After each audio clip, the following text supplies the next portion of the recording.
आज आपण भेटू आहेत नचिकेत सरांना आणि गायत्री मॅमला. आज त्यांची प्रॉपर्टी फायनल झालेली आहे वर्धमान स्कायटाउन या प्रोजेक्टला पिंपळे सौदागरमध्ये.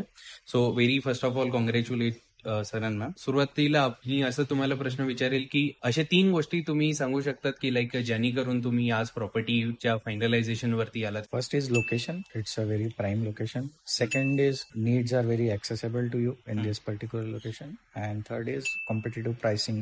सो किती वेळ लागला तुम्हाला किंवा किती ऑप्शन्स तुम्ही बघितलात की ज्याने करून तुम्ही आज फायनलायझेशन वरती आलात? We started our journey in, I guess, July first week. Since July first week to this, we have almost gone through 14 to 15 projects till now. And after that, we are finalizing this particular project. So AGM realty सोबत sir तुमचा experience कसा राहिलेला आहे? Akshay and Abhishek, they first introduced me various number of projects. And the way they made the resources available to me, that is commendable. If there is some hidden agenda behind the site, they won't hide regarding any, say, JVs or those kind of things. So they will straightforward tell you what is the pros and cons for those particular sites. Sir मग जर कधी तुम्हाला rate करायचं असेल out of 1 to 5 तर तुमची rating कशी राहील आमच्या AGM रिअल्टीसाठी? Perfect 5. Even at times you took your own vehicle and you let us go through the sites at that time. Right. Thank you so much, sir.